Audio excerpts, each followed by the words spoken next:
Hello students, I hope you all are doing good and आप लोग अपने CBSE exam की प्रिपरेशन बहुत अच्छे से कर रहे होंगे।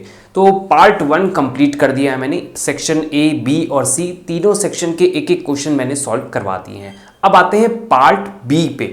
पार्ट 2 नॉट बी, पार्ट 2 के सेक्शन ए और बी को हम यहां पर कवर करेंगे। तो चलिए देखते हैं सेक्शन ए में कितने क्वेश्चन है। Section A contains 42 to 48। ये जो क्वेश्चन नंबर है 42 से 48 ये सेक्शन ए में आएंगे और इसमें कितने अटेम्प्ट करने होंगे? 5 क्वेश्चंस। कितने क्वेश्चंस हैं? 42 टू 48 आर 6 क्वेश्चन। 6 में से कोई 5 अटेम्प्ट करने होंगे। तो चलिए सेक्शन ए पार्ट 2 का सेक्शन ए और पार्ट 2 का ही सेक्शन बी हम यहां पे स्टार्ट करेंगे। तो सेक्शन ए का क्या है देखते हैं। एजर्शन एंड रीजनिंग का क्वेश्चन है। Question is the focus of the calculation of working capital revolves around managing the operating cycle of the business. जो वर्किंग कैपिटल होती है वो बिजनेस की जो डे टू डे एक्टिविटी होती है, जो ऑपरेटिंग साइकिल के अंदर का वर्क होता है वही होता है। तो हमारा एजर्शन जो है वो सही है। फिर रीजनिंग क्या दिया है? It is because the concept of operating cycle is required to ascertain the liquidity of asset and urgency of payment to liabilities. Operating cycle से हम क्या निकालते हैं? जो हमने कॉन्सेप्ट पढ़ा था ऑपरेटिंग साइकिल का, उससे हमें करंट एसेट या करंट लायबिलिटी के बारे में पता चलता है। तो ये सेकंड जो लाइन है वो एजर्शन का रीजन जो बताया है ऑपरेटिंग साइकिल का सही दिया हुआ है। तो आई थिंक इसमें आंसर हो जाएगा आपका both A and B are true, R is the correct explanation of A. तो आंसर है आपका B. Question number 43, which of the following are included in traditional classification of ratio.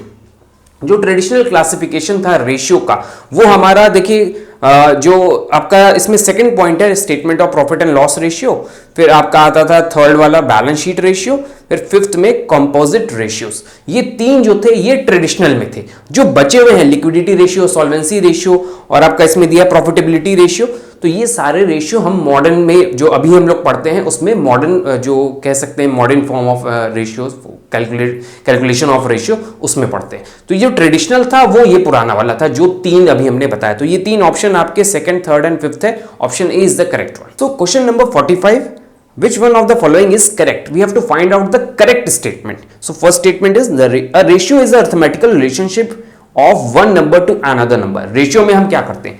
दो number numerator and denominator में लिखते हैं। तो दो number arithmetical relationship ही तो बताता है रेशियो। तो ये लाइन हमारा जो लाइन फर्स्ट लाइन लिखी है वो सही है, क्योंकि दो नंबर को हम कंपेयर करते हैं ना न्यूमरेटर और डिनोमिनेटर में लिखकर एक अर्थमेटिकल रिलेशनशिप निकालते हैं पॉइंट्स में, परसेंटेज में, रेशियो में।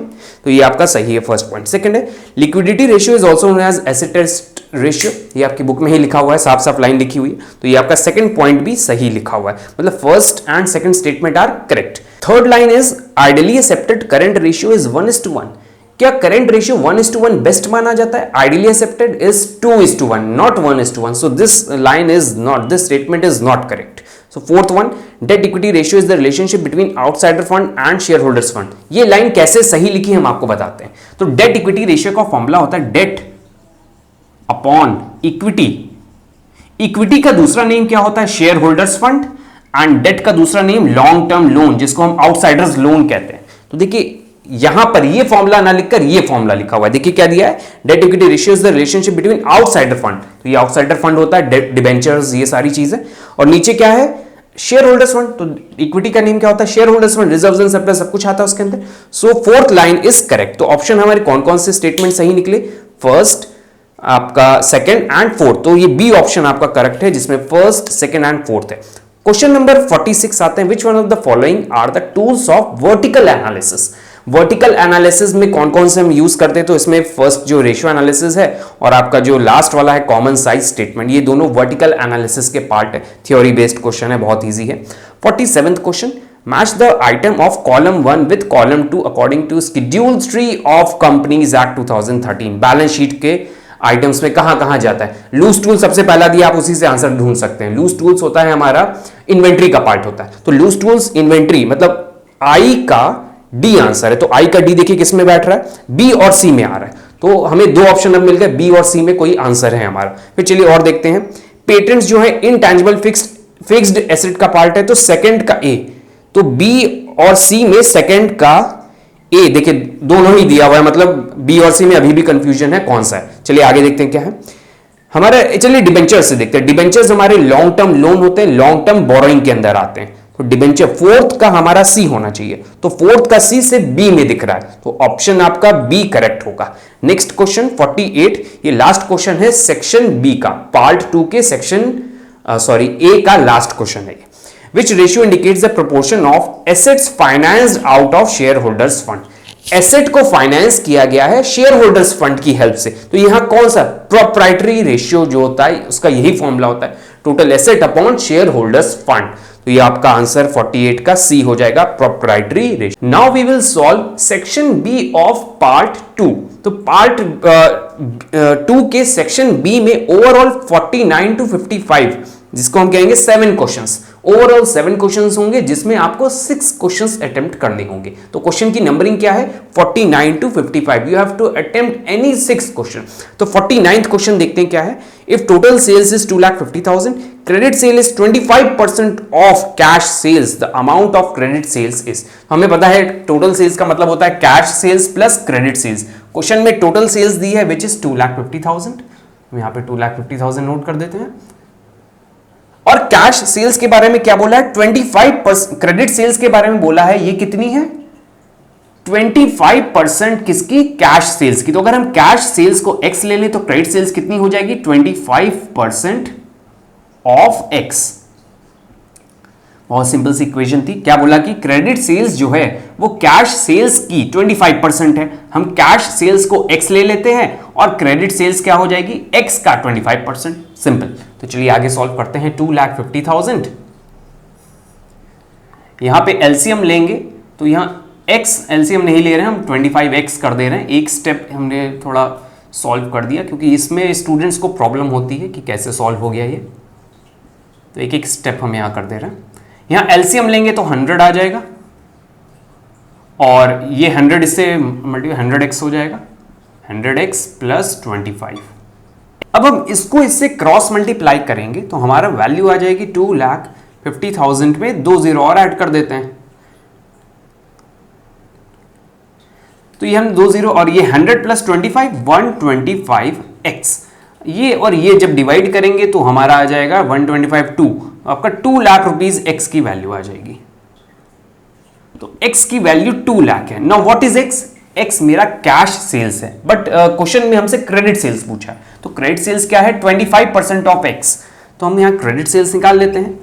Credit sales is 25% of x, तो x कितना है 2 लाख, इसका 25% निकालना है हमें, तो 25 upon 100 which is 50,000। So option कौन सा है आपका सही, option A is the correct. Question 50, what will be the amount of gross profit of a firm if it's average inventory is 80,000। Question में एवरेज इन्वेंट्री दी है और हमसे ग्रॉस प्रॉफिट पूछा है। आगे देखते हैं क्या है, inventory turnover ratio is 6 times, inventory turnover ratio दे दिया है जिसमें से हमें पता है कि हम ग्रॉस प्रॉफिट निकाल सकते हैं, इजी क्वेश्चन है। And selling price is 25% above cost, जो सेलिंग प्राइस है वो 25% कॉस्ट के ऊपर लगाई गई है, मतलब 25% का प्रॉफिट है और हमसे ग्रॉस प्रॉफिट पूछ रहा है। तो चलिए पहले हम कॉस्ट ऑफ गुड्स सोल्ड निकाल लेते हैं। कैसे, क्योंकि एवरेज इन्वेंट्री टर्नओवर रेशियो का फॉर्मूला होता है cost of goods sold upon average inventory.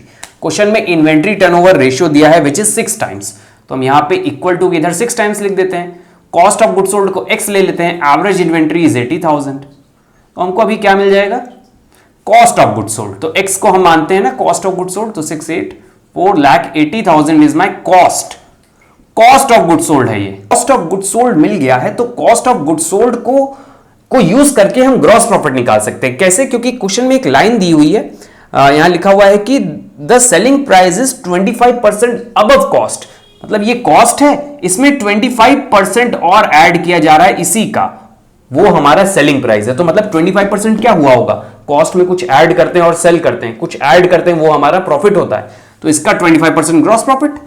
बहुत डायरेक्ट क्वेश्चन है ये, बहुत सिंपल सा। ग्रॉस प्रॉफिट क्या हो जाएगा, इसका 25%, तो 25 अपॉन 100 मल्टीप्लाई बाय 4,80,000, तो इसका निकाल लेते हैं तो हमारा आ जाएगा 1,20,000। तो ऑप्शन हमारा देख लेते हैं कौन सा सही है, option A is the correct one. Question 51 is given, which of the following statements are false, कौन से गलत स्टेटमेंट है हमें यहां पे ढूंढने हैं। तो पहला दिया, when all the comparative figures in the balance sheet are stated as a percentage of total it is termed as horizontal analysis. Companies act 2013 के शेड्यूल 3 के पार्ट 2 में बैलेंस शीट का फॉर्मेट दिया है, जिसमें वर्टिकल बैलेंस शीट बताई गई है। हॉरिजॉन्टल बैलेंस शीट हम नहीं पढ़ते हैं, तो वर्टिकल बैलेंस शीट में जब एनालिसिस करना होगा बैलेंस शीट का तो भी हम वर्टिकल फॉर्म में बनाएंगे। यहां पर हॉरिजॉन्टल लिख दिया तो आपका फर्स्ट स्टेटमेंट इज रॉन्ग, गलत लिखा है, यहां पे हॉरिजॉन्टल लिख दिया। Second is when financial statement of several years are analysed it is termed as vertical analysis. जब बहुत सारे ईयर्स का हम एनालिसिस करेंगे, मतलब 1 15 फिर 16 फिर परसेंटेज के फॉर्म में 15 का परसेंटेज के फॉर्म में फिर चेंज, तो हम तो इस तरह चल रहे हैं ना, आपका हॉरिजॉन्टल वे में चल रहा है ना। लेकिन यहां लिख क्या दिया गया है, किस फॉर्म में, आपका यहां पे वर्टिकल फॉर्म में लिख दिया, तो ये भी स्टेटमेंट हमारा रॉन्ग हो जाता है। नेक्स्ट दिया last, vertical analysis also termed as time series analysis, ये एकदम रॉन्ग लिखा हुआ है। तो तीनों आपके स्टेटमेंट रॉन्ग है, तो answer is D. Next question देखते हैं क्या है, 52 एजर्शन एंड रीजनिंग का क्वेश्चन है। Increasing the value of closing inventory increases profit. हम इसको आप एक्सप्लेन करके बताते हैं, क्या बोला है, अगर हम क्लोजिंग इन्वेंट्री की वैल्यू बढ़ाएंगे तो मेरा प्रॉफिट बढ़ेगा। देखते हैं, ट्रेडिंग अकाउंट बनाया हमने जो 11th में पढ़ा था, तो उसमें हम क्लोजिंग स्टॉक लिखते हैं, यहां पे कुछ एक्सपेंसेस, डायरेक्ट एक्सपेंसेस और ओपनिंग स्टॉक आता था। तो हमने एक हाइपोथेटिकल सिचुएशन ली, तो इसमें मेरा प्रॉफिट कितना आएगा, 800। ये तो पता ही आपको, इसको इससे माइनस करके 800 प्रॉफिट आ गया। अब यहां पे लाइन क्या बोल रहा है, अगर हम क्लोजिंग, क्या बोला है, क्लोजिंग इन्वेंट्री को बढ़ाते हैं, अगर हम इसको बढ़ा के यहां क्या कर दें 2000 कर दें, तो मेरा प्रॉफिट क्या बढ़ेगा, हाँ 1800 हो जाएगा। तो मतलब पहला स्टेटमेंट सही है, increasing the value of closing inventory increases profit, सही लिखा है पहला। रीजन यहां पे दिया हुआ है, increasing the value of closing inventory reduces cost of goods sold, सही लिखा है, एकदम सही है। जब आप क्लोजिंग इन्वेंट्री इंक्रीज करते जाएंगे तो हमें ये क्या होगा कि हमारी सेल्स जो है वो कम हुई है, स्टॉक हमारा जमा होता जा रहा है, तो क्लोजिंग जो कॉस्ट ऑफ गुड्स सोल्ड है, मतलब सेल्स कम हुई है, साफ साफ पता चल रहा है। इन्वेंट्री बढ़ती जा रही है, सेल्स कम हो रही है, सेल्स में कॉस्ट आती है, कॉस्ट ऑफ गुड्स सोल्ड, तो ये भी स्टेटमेंट सही लिखा हुआ है। तो दोनों स्टेटमेंट सही है और एजर्शन और रीजन जो दिया गया है वो भी सही है। Option A is the correct one. 53 question, a high operating ratio indicates a favourable position. Operating ratio क्या होता है, ऑपरेटिंग एक्सपेंसेस आते हैं ना ऑपरेटिंग रेशियो में ऊपर में, अगर एक्सपेंसेस वाला रेशियो हमारा इंक्रीज होता जाएगा तो हमारे लिए प्रॉब्लम है, मतलब एक्सपेंसेस ज्यादा होते जा रहे हैं ऑपरेटिंग रेशियो में, ऑपरेटिंग एक्सपेंसेस न्यूमरेटर में होते हैं, तो ये तो हमारा स्टेटमेंट रॉन्ग हो गया, क्योंकि एक्सपेंसेस अगर बढ़ेंगे, एक्सपेंसेस वाला रेशियो बढ़ेगा तो क्या हमारे लिए वो फेवरेबल होगा, नहीं, अनफेवरेबल होगा। तो option assertion is wrong. Reason यहां पे लिखा है, a high operating ratio leaves a high margin to meet non operating expenses.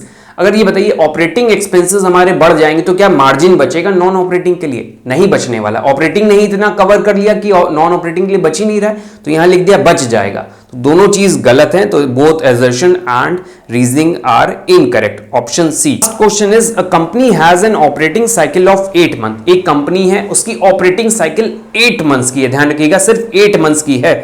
It has accounts receivable, मतलब ये करंट एसेट है जो मिलनी है इनको, जिसकी वैल्यू है 1 lakh, out of which 60,000 have a maturity period of 11 months. हमारी जो करंट एसेट होती है उसकी जो मैच्योरिटी वैल्यू होती है वो 12 मंथ्स की मैक्सिमम मानी जाती है। 12 मंथ्स के अंदर करंट एसेट जो भी है वो हमारी रियलाइज हो जाएगी, लेकिन इनकी ऑपरेटिंग साइकिल कितनी है, 8 मंथ्स की है। How would this information be presented in balance sheet, तो बैलेंस शीट में हम कितना प्रेजेंट करेंगे ये पूछा गया है। तो देखिए 11 मंथ्स, अभी मैच्योरिटी पीरियड जो है 11 मंथ्स के हैं, ऑपरेटिंग साइकिल 8 दी हुई है, 8 को हम इग्नोर करते हैं, क्योंकि अगर ऑपरेटिंग साइकिल 12 से कम होती है तो हम 12 वाले को मानते हैं, अगर 12 से कम है, 12 से ऊपर है तो ऊपर वाले को मानते हैं, 12 से कम है अगर 8 है तो 8 ना मानकर हम 12 मानेंगे, क्योंकि बेसिक तो 12 ही है ना। तो यहां पर 1 लाख पूरी शो होगी, क्योंकि अभी 80 मंथ्स है हमारे पास, तो 1 लाख जो है करंट एसेट में बैलेंस शीट में शो होगा। Option D is the correct one.